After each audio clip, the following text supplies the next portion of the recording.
This episode of the Modern Therapist Survival Guide is brought to you by the Therapy Reimagine Conference. What? October 18th and 19th in Universal City, California. Hang out with all of the cool modern therapists. Yes, we're sponsoring our own podcast because we are so excited about the conference. And if you listen at the end of the episode, we'll get you a promo code for a nice discount. You're listening to the Modern Therapist Survival Guide, where therapists live, breathe, and practice as human beings. To support you as a whole person and a therapist, here are your hosts, Curt Widhalm and Katie Vernoy. Welcome back, Modern Therapists. This is the Modern Therapist Survival Guide. I'm Curt Widhalm with Katie Vernoy, and wherever you listen to your podcast, if you wouldn't mind stopping by, leaving us a rating and a review, it definitely helps us out. And we really thank you for listening to us and being a part of our movement, our team. And that's really just my way of having a really bad segue into talking about interdisciplinary teams.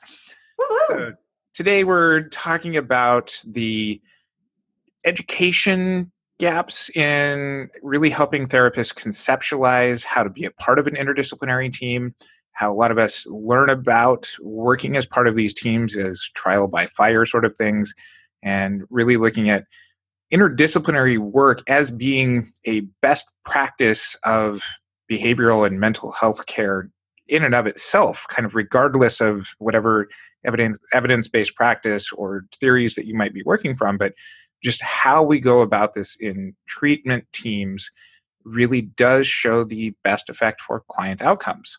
I think what's really interesting about treatment teaming is that you mentioned that there's these educational gaps for folks. And I'm sure that's true, but I don't know that I noticed them because before I became a therapist, I was part of a treatment team. I was working as a childcare worker and a case manager in community mental health. And so for me, part of the weekly meetings were the psychiatrist and the social worker or the therapist and the recreation manager and all the people who would be actively working on these cases. And so to me, my introduction to clinical work was all these different perspectives, all these people who were actively working with a client. And so I think I probably framed my education in that way. But I did recognize once I became a therapist that there were people who just did not know how to do it, that they were kind of working in their own lane. They weren't talking to people, or they might not know how to actually access those teams. So I think this is a really important topic, but I just find it very interesting because I came into the field thinking that we needed other people to help us with our cases. I think to a certain degree we all do. And I think that it's when we look at what therapist education is kind of as its own isolated part of this silo unto itself, that I don't remember in my education ever really being challenged to think of or conceptualize through what kind of interdisciplinary team would be necessary. And I think that that's because a lot of the theory classes that we take focus on the therapist as the one who's creating the opportunity for change. And it's kind of this really myopic view of we can acknowledge that there might be other services that are necessary. We might need to refer out to a psychiatrist, but there's never well, how does that teamwork happen? We're just sending this client from one silo to another silo, and there's not really a connection there. And it took until I've been teaching now for a couple of years in the master's level, and it took until this recent semester for me to recognize that this is something that's missing in 21st century therapist education, because we recognize this role, but we're not actually teaching students to start thinking in this way early in their career. And this can go into even as simple as something in practicum class presentations, as far as how does an interdisciplinary team help to serve this client, and getting therapists to really start conceptualizing that they're not the whole answer for their clients, that this is something that we should be working on from the very beginning of our career, as far as saying, here's what I can provide, and here's how I would communicate that to other treatment professionals in the best interest of this client. I think that the most common treatment team, like what you're talking about, is the therapist and the psychiatrist. And I think that relationship is pretty complex, given that oftentimes psychiatrists have less time for treatment teaming. And so to me, one of the complexities that I think is really missing is identifying when you are a member of the treatment team and when you're leading the treatment team. Because I think with medical necessity and insurance companies wanting to make sure that diagnoses line up and those kinds of things, my first introduction into that aspect of it was you need to go talk to the psychiatrist to make sure that your diagnoses match.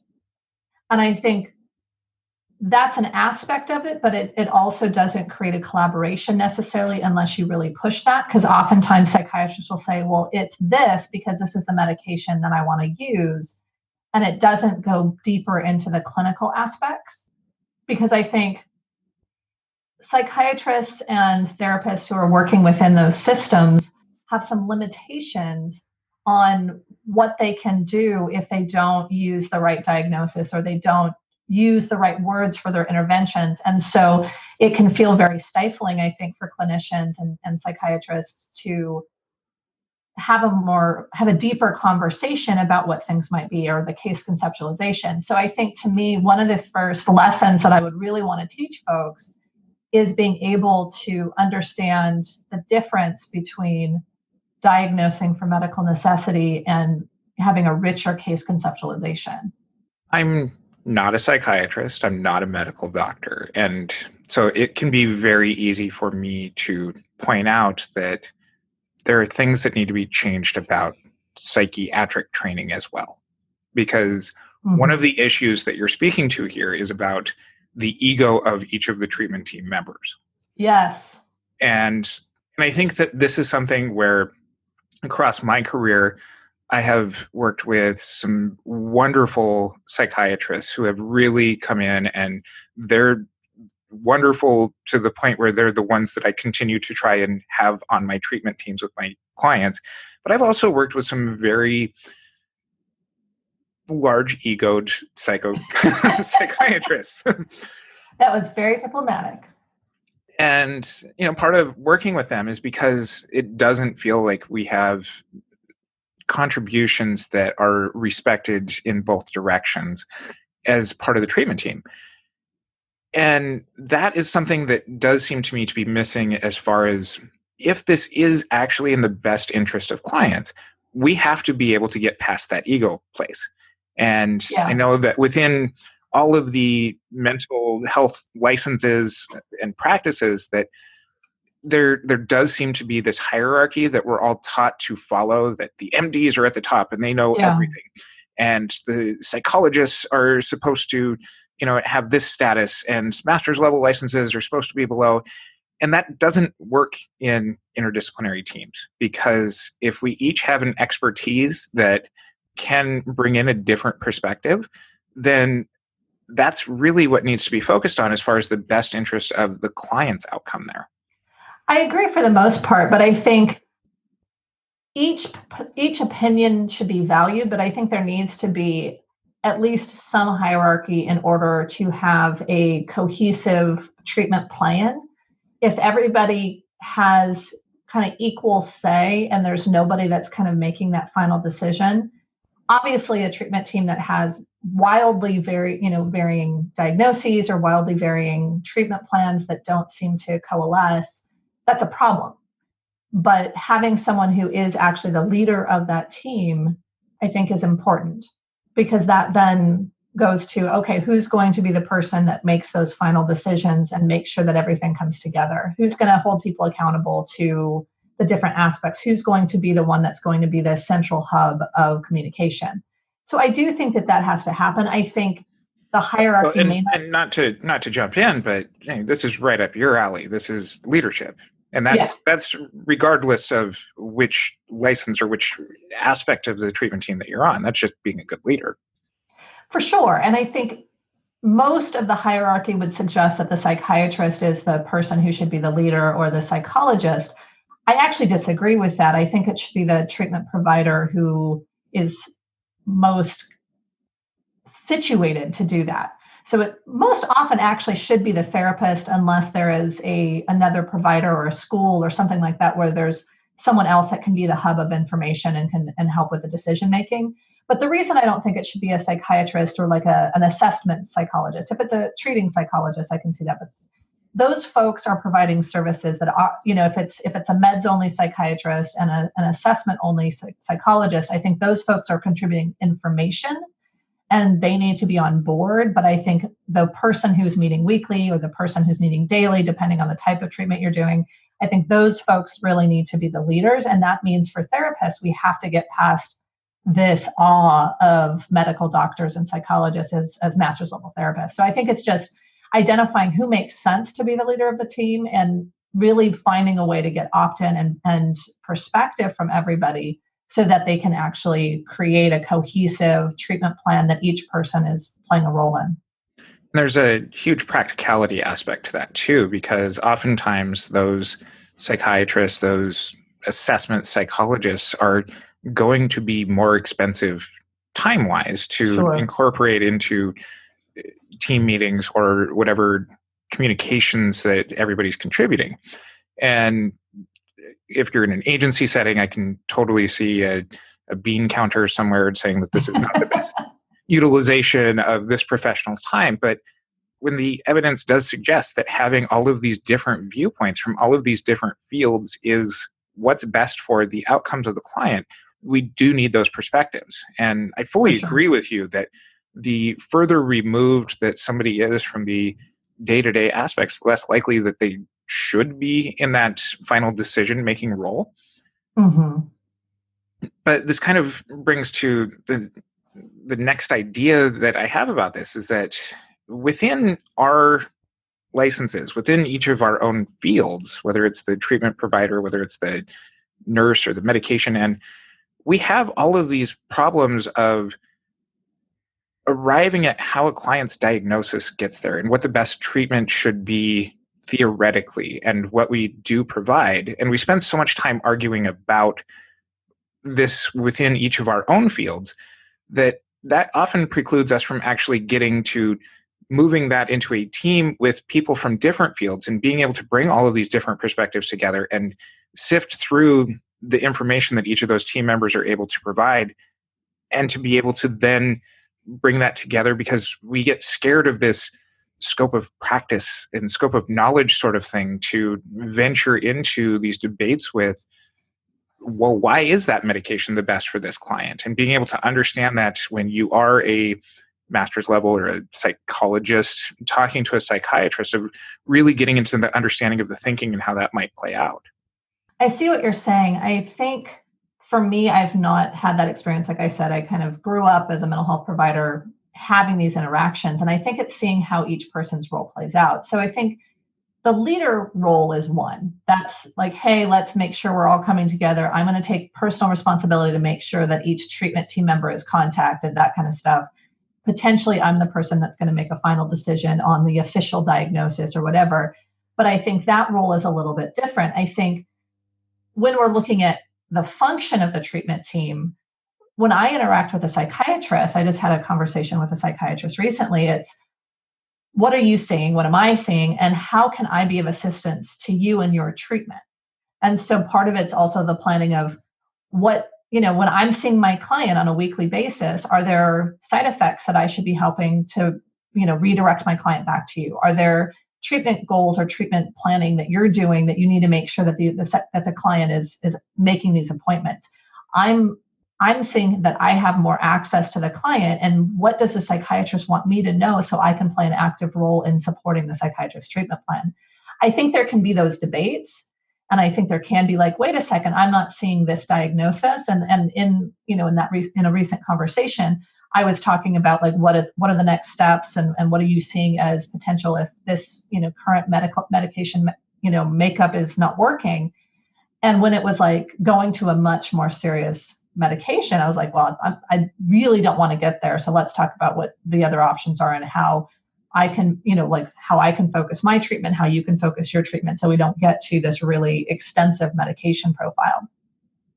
And so I think to me, it's coming from a place of more than an informed consumer. I think it's coming from a place of a professional who doesn't have like, oh, you should use this medication instead of that medication, because that's clearly out of scope. It could be, what were the thoughts about why did you choose that medication? What were the other options? That's an informed consumer with more information. I think it's being able to just understand how to navigate that conversation without, I guess, pissing off the psychiatrist, because I think in truth, a collaborative relationship helps with any team, and saying like, hey, I think this is a stupid medication, you should do something else, is never a good idea.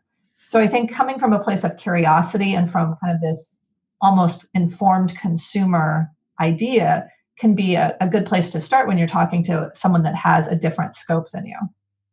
I think that this also plays in a couple of different types of settings too, because Katie and I are both in the private practice world now, where these interdisciplinary teams are usually a series of phone calls. It's really hard to schedule talking to a psychiatrist and a dietitian and a school counselor and whoever else might be involved in a client's life, and sometimes actually involving the client and their families in this too. So scheduling things can just be logistical nightmares when it comes to this.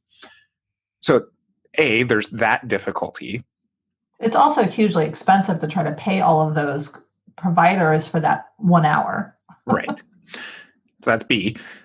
C is in those settings that do have multiple services, agency settings, DMH settings that have a psychiatrist and a nurse practitioner, that a lot of times, from my understanding of this, is that there isn't interdisciplinary team meetings that happen where these people all come together and say, okay, for client AB, this is what's best, and we're going to conceptualize through this all together. That it still becomes kind of this fragmented sort of communication pattern, and there might be interclinic messages about what's happening, or checking in the file notes for what these updates are. So it ends up becoming more of a co-location of services as opposed to an actual true interdisciplinary approach. I think that's probably true in a lot of situations, but because of that, there have been some programmatic changes. Most notably, there's Wraparound. The psychiatrist isn't necessarily in those meetings, but they have at least monthly meetings with the whole treatment team in the client's home. And so that's all of the Wraparound team, which is a facilitator who is interacting with social workers and that kind of stuff. So it's kind of a spoken wheel kind of thing, where the center spoke, or the center, kind of hub in there has, people who are then communicating with these other people. So there's a wraparound coordinator that's talking to a social worker or a probation officer, or both, kind of those social services aspects. There's a therapist who's also talking to the psychiatrist. There's a child and family specialist who's also talking to the school and tutors and anything else that's going in. And they're all meeting at least once a month with the family and any relevant people in the person's life. So that could be a baseball coach, it could be a religious official, it could be whoever is going to be coming in and actually working with the client on the day-to-day life. And so this is one of the things I loved about community mental health, is this idea of bringing this whole team, including the family, and having active treatment teaming with goals and objectives on a monthly basis on who's going to do what is that process going to look like, and really holding so many people accountable to being a part of this active plan.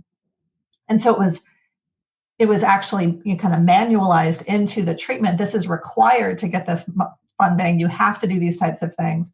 And so for me, treatment teaming in community mental health is actually so much easier than it is in private practice. I mean, we're in agreement on that, but I think it actually does happen in a lot of cases in community mental health, because there are team meetings where there's case conceptualization, and you work on cases with a lot of the same people. And so you might even have supervision together, or those kinds of things where you can talk about the cases. I think for me, being in private practice, thinking about all the different people who I might want to talk to for my clients, and bringing them into the same room is almost impossible unless you've got a kid with, an IEP meeting and the school is helping to bring together these folks. But I think for adults and other folks, it can be really difficult. And so it becomes about this communication. But I don't know that I totally agree that community mental health becomes co-location of services, because I think there are incentives to do that treatment teaming. And, I'm not saying that all sites are like this, but of course. That there is good places that are out there.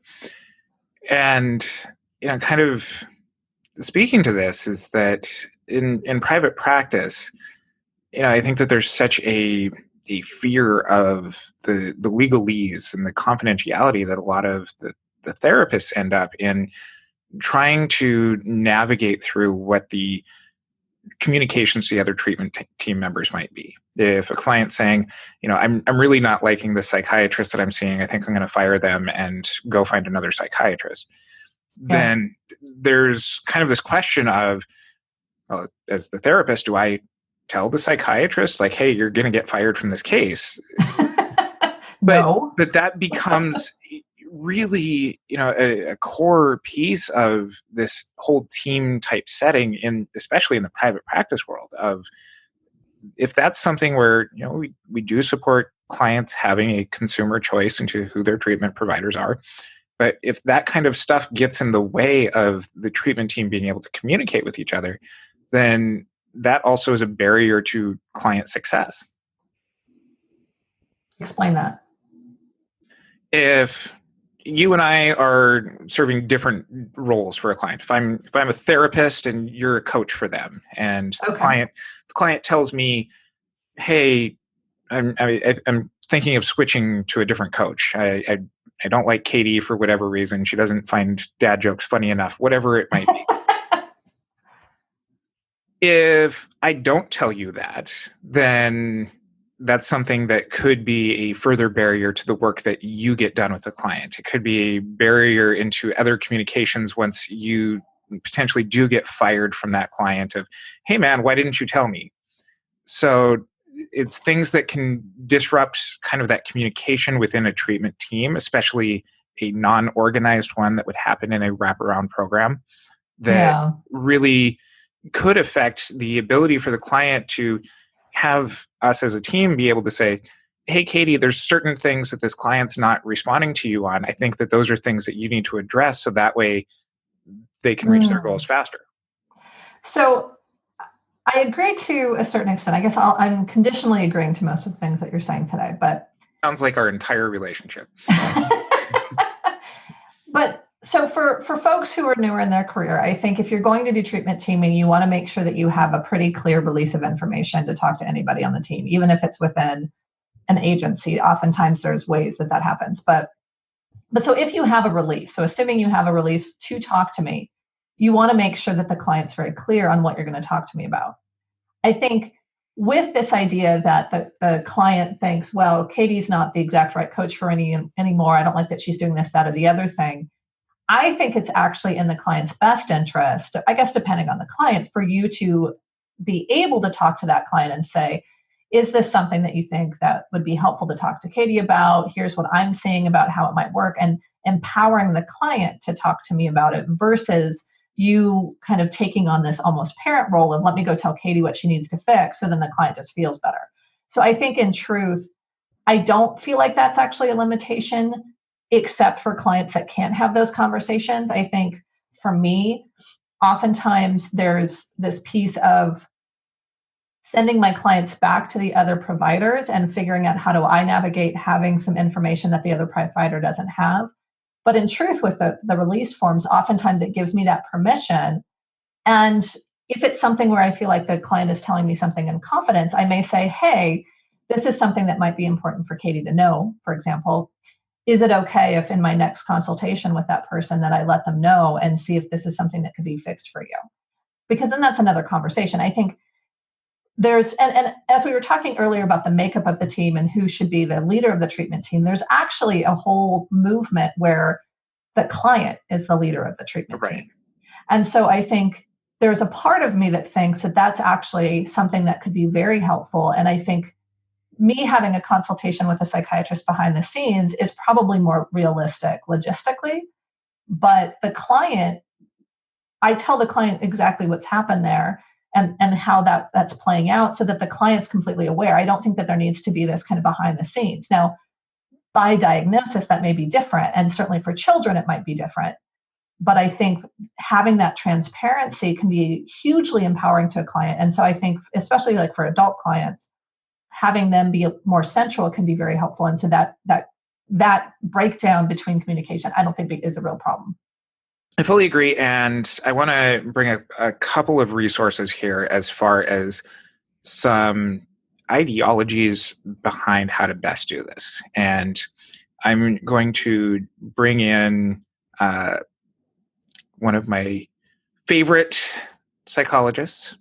Your favorite psychologist? Is this Scott Miller? No, it's not. This is Dr. Michael Hoge. He is a professor of psychiatry at Yale. Always amazing to me when it's a PhD leading MDs, but go him.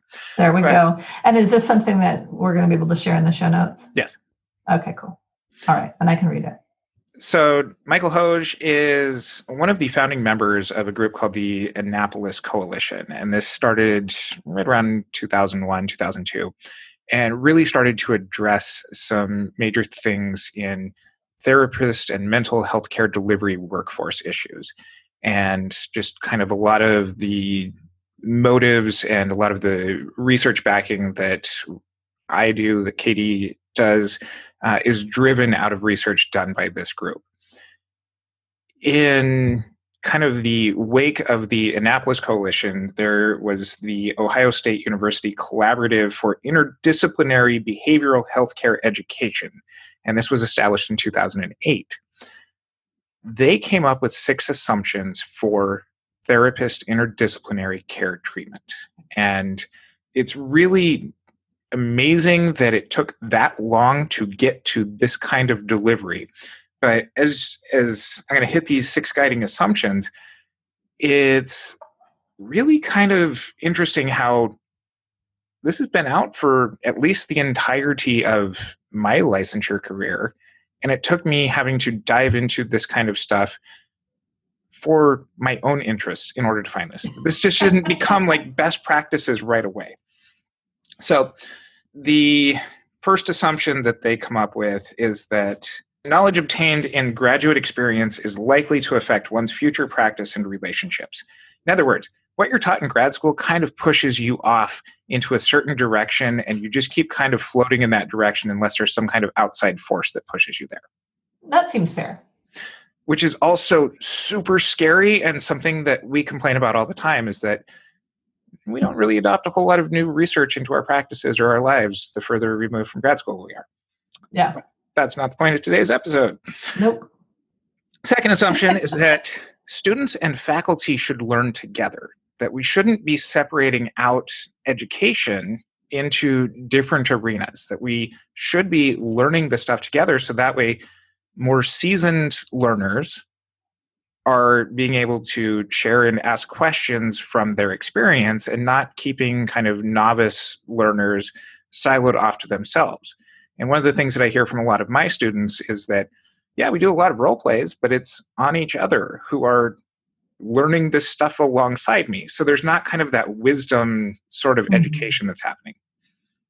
Well, I want to actually dig into that for just a second, because to me, it seems like, I don't know, with faculty learning with the students, is that suggesting that they are continuing to grow their knowledge base and sharing that journey with their students? Is that what that means? Yes. Okay. That it kind of sets this lifelong learning pattern that we're never done learning. And I think I think that's actually a really good model then. Yes. Assumption number 3 is that a systems perspective serves as an overarching theoretical framework. We talked about that a little bit earlier when we were talking about, all these different viewpoints that go into it. Number 4, and this goes into some of our advocacy stuff, is that we should be working with students and novice learners about how to influence other systems, whether it's other treatment team members, whether it's advocacy end of agency change or governmental legislative type changes, that we should have this be a bigger core piece of education. Okay. Number 5 is that behavioral healthcare problems should not be looked at as only occurring in traditional behavioral healthcare. So, yeah, duh.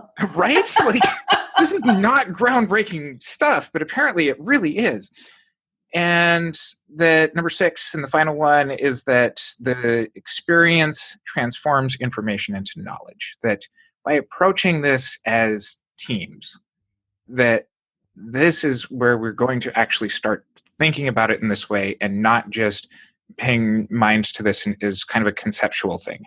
That, if we're exposed to a 1 semester credit of, here's psychotropic medications, and that's the only time that you're ever taught about medications, then that really does further contribute to this. But if we start to think about working in teams, then we will start to practice in working in teams. Well, and if I'm understanding this correctly, it means that as a member of a team, you're going to learn a lot more than if you practice solo. Correct.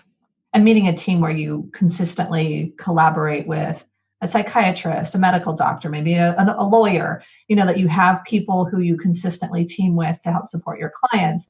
And in doing that, you learn more about their fields and broaden your knowledge. Right. And instead, what we get is, well, medication's not your license. Don't do anything. Don't even think about medication when you're next to a client because that might be outside your scope of practice. So there's the scope of practice thing, but there's also this kind of either or, it's either talk therapy or medication. I mean, there's people that are almost like planting their flags and saying this is the right choice. And I think when we think about it as a richer experience of all of these people can come together and really help someone exponentially, I think that's helpful. But the other thing I've been thinking about as you've been talking about treatment teams, because I think there are folks who will look at how much time it takes to try to treatment team in private practice, or feel overwhelmed by it in community mental health or other types of agencies or companies. I think in an agency or a company, it's learning, it's all the stuff you're talking about, and it's developing a support system, because oftentimes those cases are really intense, and not being the only person responsible for the outcome is hugely relieving. But the point that I want to make to all of those folks who are private practitioners who are like, oh my gosh, that's way too hard. Why would I have to call somebody? Why do I have to go to a meeting? Blah, blah, blah. I think the biggest piece that is the most mercenary thing that I can tell you is if you start working actively in treatment teams, you've created a referral network. And these people will refer clients to you over and over again. They'll know that you're actually taking the steps to be able to work really well with your clients. They'll like to work with you, and they will refer all of their clients to you. So I think when we look at treatment teaming, it is the highest form of practice because you're getting more perspectives, you're having a better case conceptualization, you're getting all of these other folks who have other specialties that can really augment your treatment, and you're getting a whole, basically, sales force marketing you because they're your referral network. So we mentioned quite a few resources in today's episode. Our little elves who work on the show behind the scenes will put those into our show notes. Are you calling us elves? You can find those on our website, mtsgpodcast.com, and come and be part of our team in person at the Therapy Reimagine 2019 conference. And that's going to be October 18th and 19th here in Universal City, California. It's a neighborhood of Los Angeles.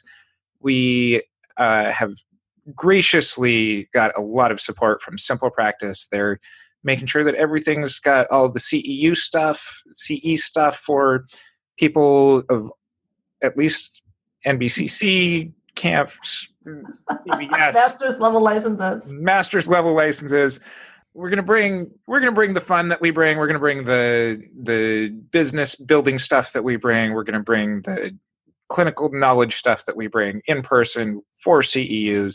It's gonna be a lot of fun. So come and join us. And until next time, our team here is Curt Widhalm and Katie Vernoy. Woo-hoo! So just a reminder, we did sponsor this episode for you because as Therapy Reimagine 2019 is approaching, we want to make sure that you can join us. And so we've given you a promo code MTSG50, all caps, MTSG50. so that you can get $50 off your full conference admission. We'd love to have you there. Come join us out in the Los Angeles area for 2 days of CEs of all of the great content that we bring you on this podcast, but in person with some really cool people. We've been really fortunate to meet a lot of great speakers through this entire process, and we want to help you get all of your education. We have a great partnership with Simple Practice. They're providing CEs for wherever you may be in the US and maybe even beyond. So come hang out with us, come learn with us, come be a modern therapist with us. And once again, that's MTSG50 to get $50 off your full conference ticket. See you soon. Thank you for listening to the Modern Therapist Survival Guide. Learn more about who we are and what we do at mtsgpodcast.com. You can also join us on Facebook and Twitter. And please don't forget to subscribe so you don't miss any of our episodes.